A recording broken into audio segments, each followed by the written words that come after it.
Pernah gak sih kamu ngerasa ada tempat yang kalau siang kelihatannya biasa aja, tapi kalau malam suasananya langsung berubah total? Nah, salah satunya itu Bukit Suharto. Buat orang-orang Kalimantan Timur, nama itu udah jadi semacam legenda sendiri. Lokasinya di jalan panjang yang menghubungkan Samarinda sama Balikpapan.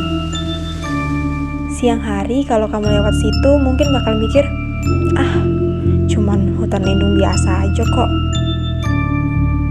Pohon-pohon menjulang, kadang monyet nyebrang jalan, suara serangga rame banget, adem malah. Kalau lagi panas terik di jalan raya, masuk ke kawasan ini tuh rasanya kayak dapat kipas alami dari alam. Tapi lain cerita kalau matahari udah tenggelam. Jalanan yang tadinya kelihatan indah berubah jadi lorong panjang penuh bayangan. Lampu kendaraan aja itu kayak nggak cukup buat ngusir gelapnya. Ada yang bilang kegelapan di Bukit Suharto itu beda, lebih pekat, lebih berat, seolah-olah ada sesuatu yang sengaja nutupin cahaya. Orang-orang percaya itu karena hutan ini nyimpen masa lalu yang kelam banget, dan masa lalu itu nggak pernah benar-benar tenang. Kalau ngomongin sejarahnya, hutan ini memang punya cerita gelap. Balik ke zaman penjajahan Jepang, ribuan orang dipaksa kerja rodi, jadi romusha di kawasan ini. Mereka disuruh ngerjain proyek-proyek besar, berat, tanpa makanan yang cukup, tanpa obat, tanpa istirahat. Banyak yang jatuh sakit, kelelahan, sampai akhirnya meninggal di tempat. Dan mayat-mayat mereka gak ada pemakaman yang layak, gak ada doa, gak ada nisan. Tubuh-tubuh itu cuma dilempar ke lubang dan ditimbun seadanya di tanah basah. Bisa kebayangkan ribuan nyawa yang mati sia-sia, nyangkut di satu tempat, gak pernah dilepasin dengan doa. Lalu sejarah kelam itu gak berhenti di situ. Puluhan tahun setelahnya, di era Orde Baru, Bukit Suharto lagi-lagi dipakai jadi tempat pembuangan mayat. Kali ini korban Petrus, penembakan misterius yang katanya buat bersihin preman atau kriminal jalanan. Orang-orang ditangkap, ditembak mati, lalu mayatnya dibuang ke hutan ini. Kabarnya, dulu sopir-sopir yang lewat malam-malam pernah nyium bau busuk nyebar sampai ke jalan. Jadi bayangin aja, satu kawasan hutan ini isinya kayak kuburan massal tanpa nama. Enggak heran kalau arwah-arwah di situ dipercaya masih gentayangan. Banyak cerita aneh yang datang dari orang-orang yang pernah lewat. Ada yang bilang waktu lewat tengah malam tiba-tiba dengar suara rintihan samar dari semak-semak.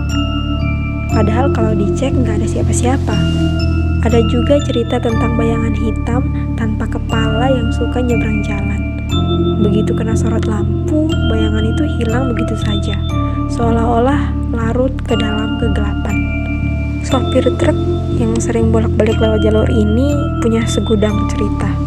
Ada yang ngalamin waktu lagi nyetir tiba-tiba dengar ketukan keras dari bak belakang truknya. Pas berhenti dan dicek, kosong. Tapi pas jalan lagi, ketukan itu muncul lagi.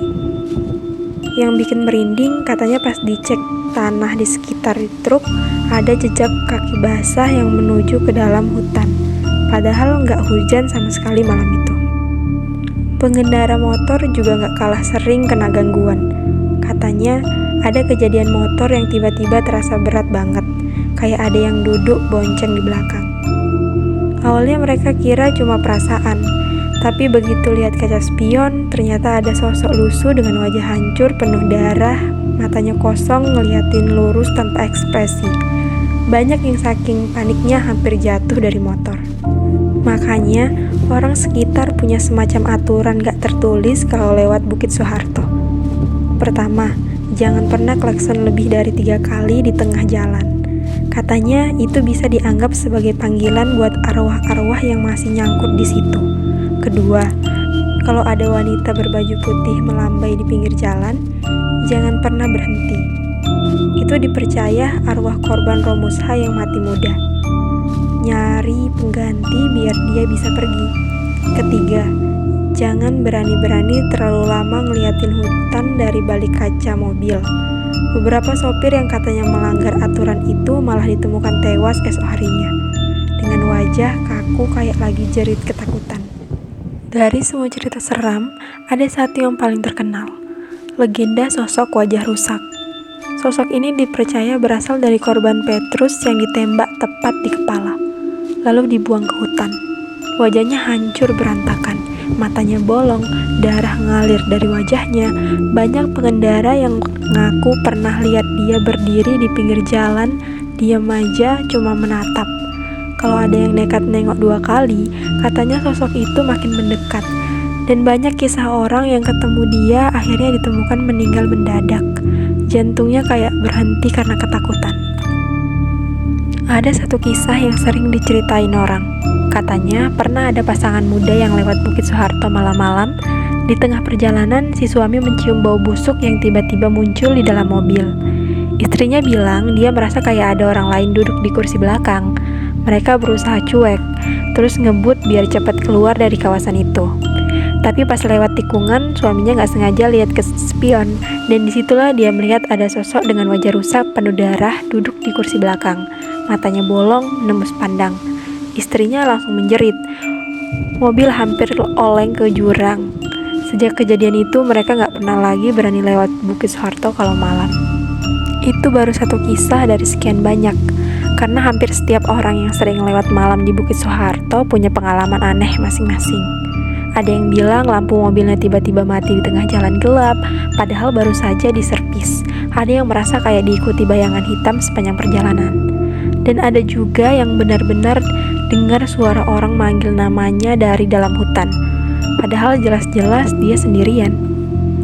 Kamu tahu nggak, yang bikin Bukit Soeharto makin angker itu justru karena ceritanya nggak pernah habis. Setiap orang yang pernah lewat, apalagi malam-malam, pasti punya kisah sendiri.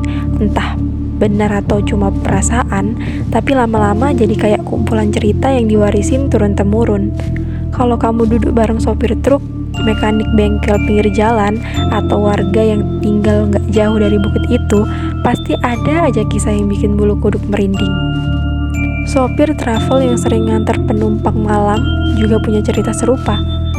Ada satu kali dia bawa penumpang laki-laki yang naik di pinggir jalan sebelum masuk kawasan bukit. Wajahnya lusuh, bajunya kotor, tapi dia nggak banyak ngomong. Sepanjang jalan dia cuma duduk diam sambil nunduk. Begitu sampai Samarinda, sopirnya nengok ke belakang buat nagih ongkos. Kursi itu kosong. Yang bikin dia hampir gak bisa nafas, karpet di bawah kursi basah oleh lumpur dan bau anyir darah. Cerita-cerita ini yang bikin orang percaya kalau Bukit Soeharto itu bukan sekedar hutan lindung biasa. Katanya, tempat itu udah kayak penjara buat jiwa-jiwa yang gak pernah tenang. Arwah Romusha yang mati kelelahan, korban Petrus yang tubuhnya dibuang sembarangan. Semuanya kayak masih berkeliaran, nyari cara buat nunjukin keberadaan mereka. Sampai sekarang pun, kalau ada orang yang berani lewat sendirian tengah malam, biasanya balik dengan cerita aneh. Ada yang bilang cuma merasa diawasi, ada yang merasa motornya diboncengin, ada juga yang dengar suara tangisan. Dan ada yang paling menyeramkan, kadang ada yang ngaku sempat melihat wajah rusa itu, menatap dari pinggir jalan. Itulah kenapa banyak orang bilang kalau kamu lewat Bukit Soeharto jangan pernah coba-coba nantang. Jangan kepo, jangan sok berani, karena di balik gelapnya pepohonan ada wajah-wajah yang belum pernah bisa beristirahat. Dan siapapun yang nekat nyari mereka bisa jadi bakal ikut tinggal di sana. Jadi, siapapun kamu jangan pernah gegabah ya. Bisa jadi dia ikut pulang ke rumah.